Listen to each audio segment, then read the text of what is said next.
हाँ जी बच्चों, आज हम करेंगे उन अशुद्धियों के बारे में जो आमतौर पर देखने को मिलती हैं। वो अशुद्धियाँ हैं मात्राओं की, जैसे छोटी ई, बड़ी ई, छोटा ऊ, बड़ा ऊ। आमतौर पर बच्चे कंफ्यूज हो जाते हैं, यहाँ पे छोटी ई लगाएं या बड़ी ई लगाएं, छोटा ऊ लगाएं या बड़ा ऊ लगाएं। तो उसी के विषय में आज हम बात करेंगे। सबसे पहले हम लेंगे ई और ई की मात्रा। ठीक है, आपने जब क ख सीखा था तब आपने ये वाले वर्ड से कौन सा शब्द बनाया था? छोटी ई से इमली और बड़ी ई से ई। अब ये जो है जब इनका मात्रा रूप लगता है तो वो बदल जाता है। ठीक है, जैसे मैंने यहाँ पे बनाया हुआ है, ये है छोटी ई, ये है बड़ी ई, ये है छोटी बहन, ये है बड़ी बहन। ये ई जो है एक छोटी है एक बड़ी है, ऐसे ही याद किया था ना। तो आप इसको ऐसे ही एज्यूम करके चलो, जो छोटी है वो छोटी बहन, जो बड़ी है वो बड़ी बहन, वो इसकी बीवी है। तो जो छोटी है उसकी आवाज भी छोटी है, धीमी है। तो जहां पर छोटी ई की साउंड आए वहां पर हम कौन सी मात्रा लगाएंगे? छोटी ई। और जहां पर बड़ी दीदी की आवाज आए, मतलब बड़ी ई की आवाज आए, वहां पर हम कौन सी मात्रा लगाएंगे? बड़ी ई। अब कुछ शब्द जो हम इससे बनाएंगे ताकि आपको समझने में आसानी हो। हाँ जी बच्चों, मैंने अब कुछ एग्जाम्पल्स लिखी हैं। इन एग्जाम्पल्स की सहायता से हम छोटी ई और बड़ी ई के विषय में समझेंगे। उससे पहले इनको लिखने का और समझने का तरीका। अब छोटी ई लिखने का तरीका कौन सा है और बड़ी ई को लिखने का तरीका। सबसे पहले बड़ी दीदी के पास आते हैं। देखो, बड़ी दीदी के सिर पर क्या है? एक ऐसा ताज सा लगा हुआ है ना, बस इसी ताज को हमने नीचे ले आना है। जैसे ये बना हुआ है, इसी को सेम नीचे लेके आ जाएंगे। तो ये कौन सी मात्रा हो गई? बड़ी। अब आते हैं छोटी दीदी के पास समझने के लिए।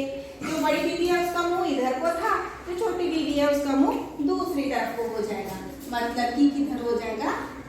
इधर। ठीक है, दोनों दीदियों के मुंह एक दोनों के तरफ ही है। ठीक है, दोनों बहनों के मुंह एक दूसरे की तरफ। ठीक है, तो जैसे बड़ी दीदी के सिर पर निशान है उसी तरह से क्या लिखा जाएगा? बड़ी ई, और उसके ऑपोजिट छोटी ई हो जाएगी। अब हम पढ़ेंगे कुछ उदाहरण और समझेंगे कि कहाँ छोटी ई लगनी है और कहाँ पर बड़ी ई लगनी है। सबसे पहले जो हमने वर्णमाला में शब्द पढ़ा था, ई, ई, इमली। ठीक है ना, आपने जब क ख पढ़ना शुरू किया था छोटी कक्षा में, सबसे पहले जो अ से अनार, आ से आम, जिस प्रकार की साउंड है वैसे ही उसकी लिखा हुआ। और इसी तरह से ई, इमली, ई, आवाज में परिवर्तन आया।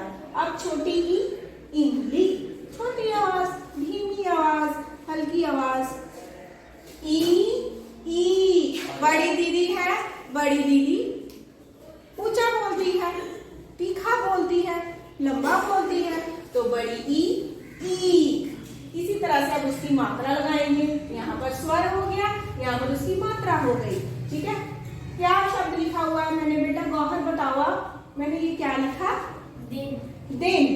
और अब आगे मैंने ये दूसरी तरफ क्या लिखा? दिन। अब देखो, जब गौहर ने बोला, इधर आओ बेटा। हाँ जी, जब आपने दिन बोला, दोबारा से बोलो दिन। हाँ, हल्की आवाज आई आपकी। अब आप बोलो दिन। कुछ फर्क लगा इसके बोलने में? क्या फर्क लगा इसके बोलने में? जब इसने बोला दिन, आवाज कैसे? धीमी, है ना। और जब बोला आपने दिन तो लंबी आवाज आ गई, है ना। तो इस तरह से उसके प्रोनाउंसिएशन में फर्क पड़ गया। जहां पर धीमी आवाज आई वहां पर दिन हो गया। दिन मतलब डे, और यहाँ पर दीन, दीन मतलब दुखी। मात्रा अलग होने से अर्थ में भी परिवर्तन आ गया। दूसरा वर्ड है, कौन बोलेगा? हाँ जी जैस्मीन, ये क्या लिखा मैंने? किला। किला। और दूसरी तरफ कील। अब जब इसने बोला किला तो साउंड कैसे आई? हल्की की, किला। और जब बोला कील, क को साउंड कैसी आई? धीमी या लंबी? लंबी। कील। प्रोनाउंसिएशन में फर्क पड़ गया। बैठ जाओ।